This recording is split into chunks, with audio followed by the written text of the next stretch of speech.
Hi, my name is Hoe Bing Loe, but everybody calls me HB. Unless, of course, I'm in trouble and then my mom calls me Hoe Bing.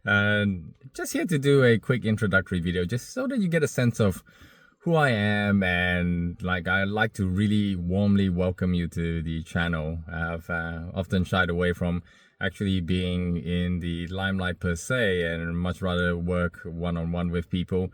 But we are going through a really tough time in the world right now, and a lot of people need help. So the more people I can reach, the better I reckon the outcome of the world is going to be. So hence, this is my foray into trying to help as many people as I can. And I'm so glad you're here. And what I wanted to do was just give you a sense of who I am as a person. You know, just like every one of you miracle beings who are out there, I have my own life that I have lived, and it has led me to the conclusions that I have formulated now. And, you know, I want to make sure that our time spent together is a fruitful one. So it is very important for you to understand where I'm coming from, and also the types of philosophies and ways of thinking that guide my decision making, right? And you're going to find a lot of this actually goes back to how we tap into your innate intelligence. And I'll get into more about that in subsequent videos. So where do I come from? I'm third generation immigrant in Malaysia from China. Parents were gracious enough and worked really hard to actually send me to school in Australia, in which I then had the opportunity to attend university. And at university, I chose to study medicine just like my dad. Now, I didn't choose medicine because it was a noble profession or because of any particularly grandiose reason. I vividly remember when I was about 11 years old, sitting in my dad's surgery and seeing people who were sick in the waiting room, and they would be coughing and spluttering, but the commonality was that they all had frowns on their faces, not happy. But after they had seen my dad, they would come out and they would have a smile on their face. And I thought, wow, I'd like to do that when I grow up. And I didn't understand that it was actually my dad's personality. It wasn't the drugs he was prescribing. It wasn't anything else, but how he showed up as a person, and that impacted them on a daily basis. So I went to study medicine. Wasn't all smooth sailing. After high school, I was unable to get directly into medicine. So I did a biomedical science degree in which I did very well. I excelled in protein folding, right? Taking classes where they were just very theoretical and very advanced at that stage for the understanding that we had at the time. And I had such a ball understanding the scientific method, learning about how research gets created, how it gets funded, what types of research actually make it to the table. And that really changed a lot of how I think about the research landscape. Fast forward a few years, I finally got into medicine. And then when I was in medical school, I had the nickname of Question Boy. I was reliably the person who, within 6.5 minutes, according to popular status quo or popular research from my peers, that my hand would shoot up and I would then be asking the lecturers a question. And no question was taboo. I always felt that university was a place whereby we were searching for truth and expanding knowledge.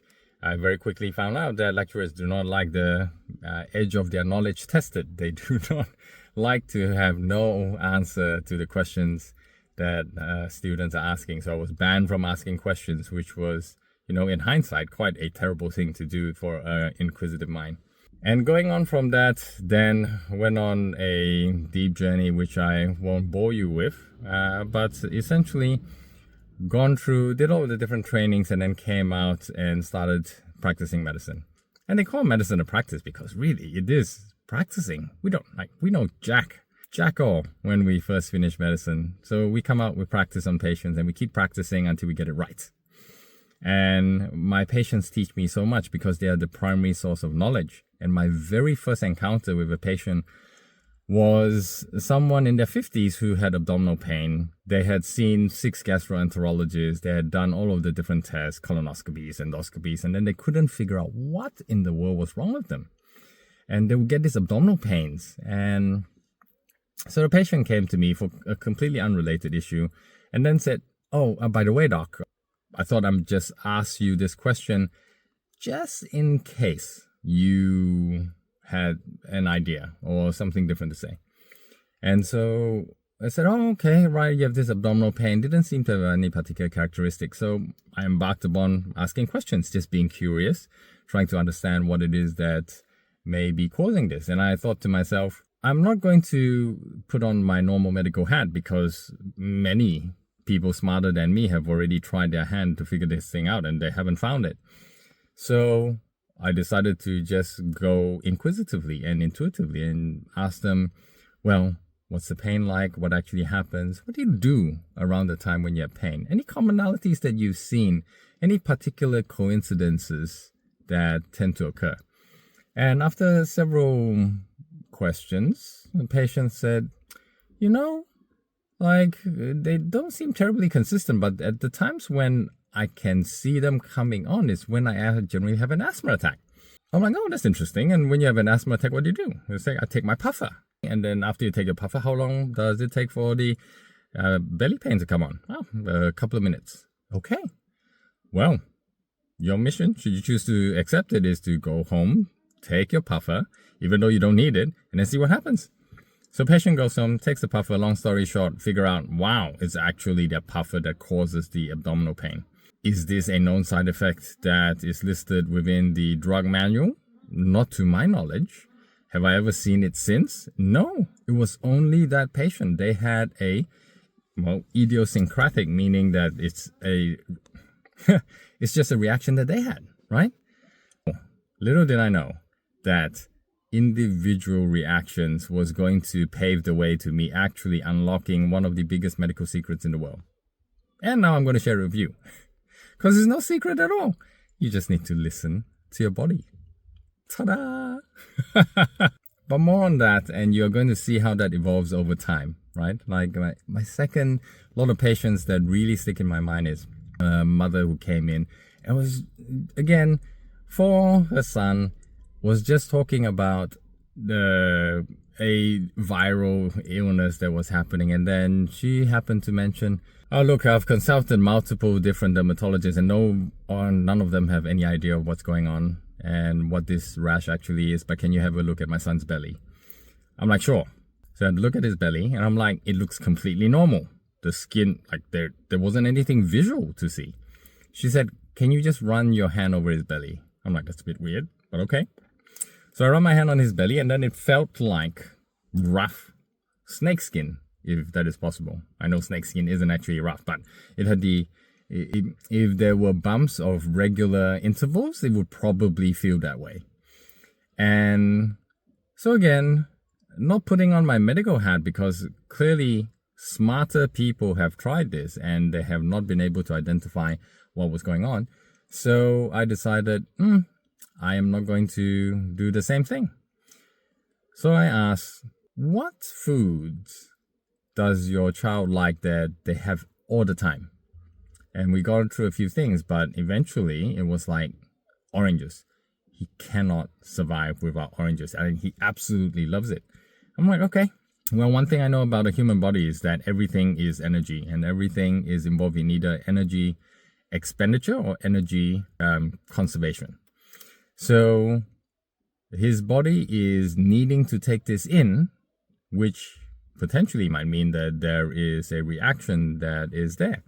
And again, I simply suggested to mom, hey, maybe a bit of a long shot, but if you stop his intake of all things citrus, including the oranges that he loves so much, maybe there might be a change. And you only have to do it for a week and you will find out the answer. To her credit, she actually did that. And then the next week she came so excited and said, Doc, please run your hand on his belly, feel it. And I ran my hand on his belly and his skin had turned back to normal. And this has been many years since his skin has been normal. So what did that teach me? That taught me that, again, just because something is common in the environment, just because something has been exposed or something has been part of a person's diet for a long period of time, doesn't mean that it is okay. They might be having a reaction that they are unaware of because they are not even looking. Who would have thought that your love for mandarins or oranges could change the skin texture? But now, with my new understanding, it completely makes sense, right? And you will learn more about that as we share our journey together. And lastly, a sweet 80-year-old lady who was on a walking stick on more than 2 morphine-like compounds for pain because of her arthritis. Same thing. I didn't have anything else to offer her except, I noticed that you have wheat and dairy in your diet. Would you be willing to actually try not having them for a period of time? Again, to her credit, she said, sure, I will give that a shot, Within a month of one of the hard medications, within 2 months of the second one, within 3 months, didn't need her cane. Transformative, right? And these stories happen again and again and again. And it's all because people look inside, they start to explore, they start to experiment, and then they figure out what is actually affecting them. So there is so much that I would love to share with you. There is just a celebration of your uniqueness, the miracle that makes you, which I want to impart upon you. And I would love to be able to do that through the stories of healing that other people have had. So that is a little bit about my journey, and we may expand upon that at a later stage. But if you've listened so far and watched so far, please subscribe to the channel so that you get notified when a new episode comes up. I'll be doing this consistently and regularly, sharing with you content that is going to impact and make a difference in your life. What are we aiming for?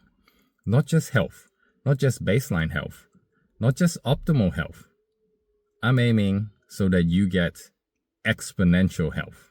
This is HB. It's been my absolute pleasure. I'll talk to you soon.